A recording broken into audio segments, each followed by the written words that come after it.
Welcome to Just a Point of View. Don't take it personal. Please leave a comment, subscribe, thumbs up or thumbs down. Thanks.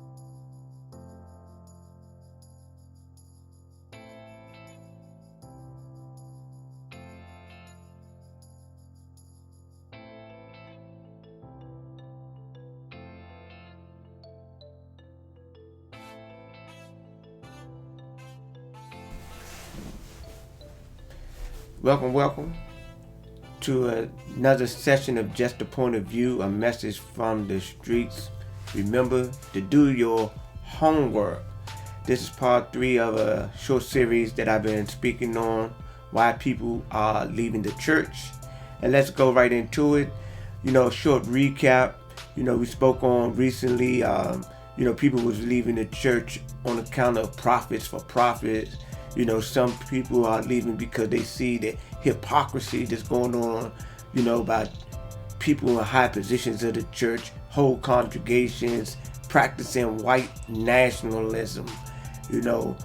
Also people feel like that some of the funds that the church is not, that the church is receiving are not being allocated to the people. The churches has a image of child abuse, infidelity, the preacher dealing with the congregation. It's a whole host of things that are having people to leave the church. Now, before I continue, I want you to know that I am not against the teachings of the Bible or from the Bible. People got a lot of different perspectives on it. I have my perspective, and I believe that the book is actually, or the information in the book is actually able to transform an individual from the lower frequencies of operation into a higher state of being. Saying that, I also know there's a lot of things in the Old Testament and the New Testament people quite don't agree with or comprehend, and people will use these things that they don't agreement or comprehend a reason to disregard the entire teachings of the Bible. I believe that that is error. I'm not just going to believe it. I know that it's error.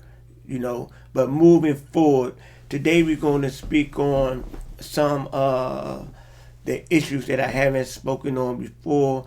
A lot of people know that the church has been infiltrated by white nationalist groups such as the Ku Klux Klan. Now, in the 60s, when people took all black people, started to look back and they see, the trials and the tribulation. Yes, we did have Reverend Dr. King coming from a church perspective, and he was living up to the word to the best of his ability. He wasn't perfect, but he did have a humanitarian message, and it was derived from the knowledge that he gained and the information that he embraced from the biblical teachings. And in the same sense, we had these people that were bombing churches, resisting children from coming to school, things that were just inhumane, done under the banner of Christianity, where people say that they love Jesus, they believe in God, but they hate their neighbor because their neighbors were of a different nationality, creed, or ethnicity. And the case that I'm speaking of, I'm talking about the relationship between the children of the slave masters and the children of the slaves. There's a great divide there. Oh, and mentioning that, one thing else that we spoke on previous was these falsified portraits and pictures of Jesus, Moses, Mary, the disciples, and other biblical characters. We know that that these characters, at the most represent, symbolize, or just giving people a reference point. But again, you try to push it in our head that these pictures that many of our parents had on their wall of this European blue-eyed, blonde-haired man was Jesus. But, you can tell that to those that are unlearned. We that have studied and researched know that that is possible. That photo is a possible portrait of Michelangelo's uncle who posed for the Jesus picture that many Christians, believers in black, white, Hispanic churches look at as the Christ. That is And in this day and time, the internet has become a great adversary to not just Christianity, but many teachings of these religious sects and operations, because people have accessibility to information, to cross-reference the things that they don't comprehend, and a lot of the answers that they're coming up with, they're not in agreement with it, on account that these many of these preachers, they are just parrots, and they repeating verses, they repeating these things, and they are not explaining it to the people where so that they can embrace it in a modern aspect. It's not all. I will say that there's a brother named Tony Evans that really he's from Texas. He actually from Baltimore, but he teaches from out of Texas, and he used great illustrations dealing with the modern times to be relative with the mindset of people today. I'm not putting these preachers down. There's haven't been able to incorporate and move on with their message, but you're doing yourself, your congregation, and the community a disservice. It's kind of like what Paul had put out there to the Pharisees and the Sanhedrins and the scribes. He told them that it is Christ in you that is the hope of glory. It is ye are the temples of God. And they said blasphemy, blasphemy. But what they had stuck to was the old paradigm. And the old paradigm was a seed that had fruit. Now Paul's paradigm is fruit that was bear more fruit. So that's saying that even the information that Paul has given out, can evolve and grow and give a better understanding. We're moving into the comprehension of the Most High, things coming down in segments and spaces where so the human mind is able to comprehend. Some getting more than others because they are more diligently on the path, and then the ones that are not on the path, they on the side, they complaining, they operating from out of the flesh instead of the spirit, or the highest operation of the mind, and then they are dissatisfied with everything, and then they want to blame it on the church. I'm not saying that the church is 100% guilty of anything, because everything is in what is known as the fallen state, so we're moving to a better state. Yet I am saying that the representatives of the church have to do better. You have to start calling out these charlatans and these imposters, these people that's out here pimping from the pulpit, these people out here that are turning the other way from racism and police violence and just basic things that are happening. Don't judge and make your assessment because you are of another nationality, you with another political group. That is one of the most insane things I ever heard of.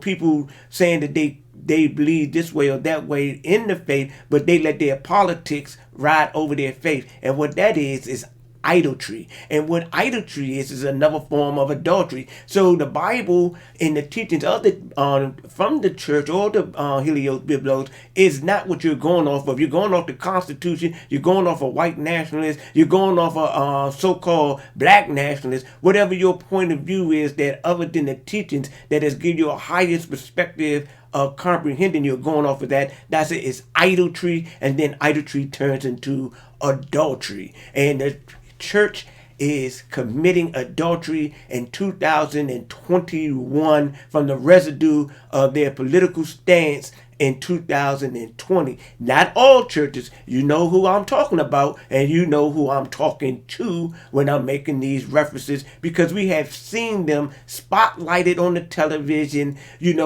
generated $2 million to get Mr. Rittenhouse out of jail, who actually murdered 2 people, but had no compassion for anybody in any other community. Had they ever done such a thing for people of other ethnic vicinities? Had they done that for the Hispanics, the Asians, so-called Black Americans? No. So that is the hypocrisy, and people are just sick and tired of it. Another thing is, I talk to a lot of people that are spiritually inclined, and their views may not be of Christianity or the Christian perspective, and they would say, "Well, I don't mess with the church because the church they was a part of the Inquisitions and the Crusades," and I have to address them and say, "What church?"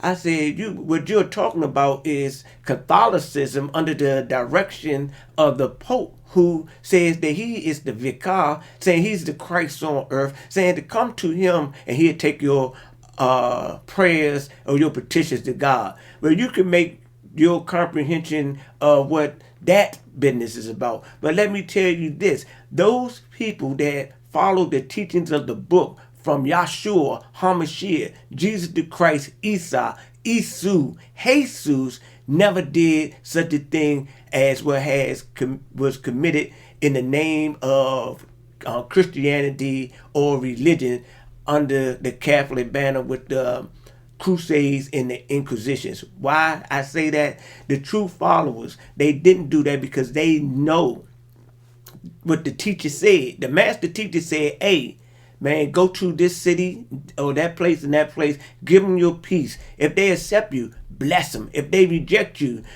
don't take it personal. They didn't reject you. They rejected the one that sent you."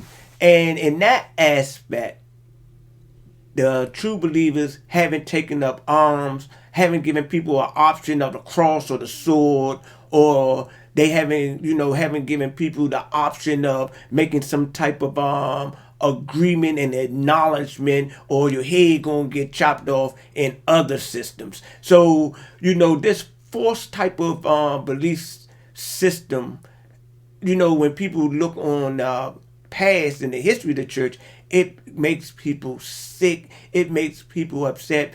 But let me tell you this, a lot of these people are using this as an excuse to do as they will, do what they want to. Most people don't want to have, in this day and time, no governing factor over them. They want to do things against the morals and principles of humanity, and feel that these types of things are, they okay. The teachings, they direct us and guide us in particular type of ways to help us to live a more fulfilled life.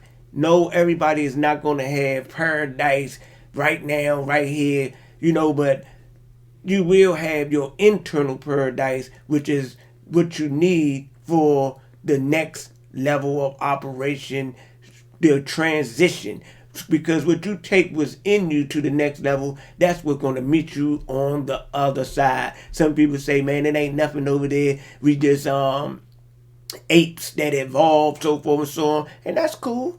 That's your point of view. I ain't mad at you, but my point of view is something different. I believe that there is something after this life. I believe that energy never dies. I believe that the life that we live here is preparing us for the next life. And that's my perspective.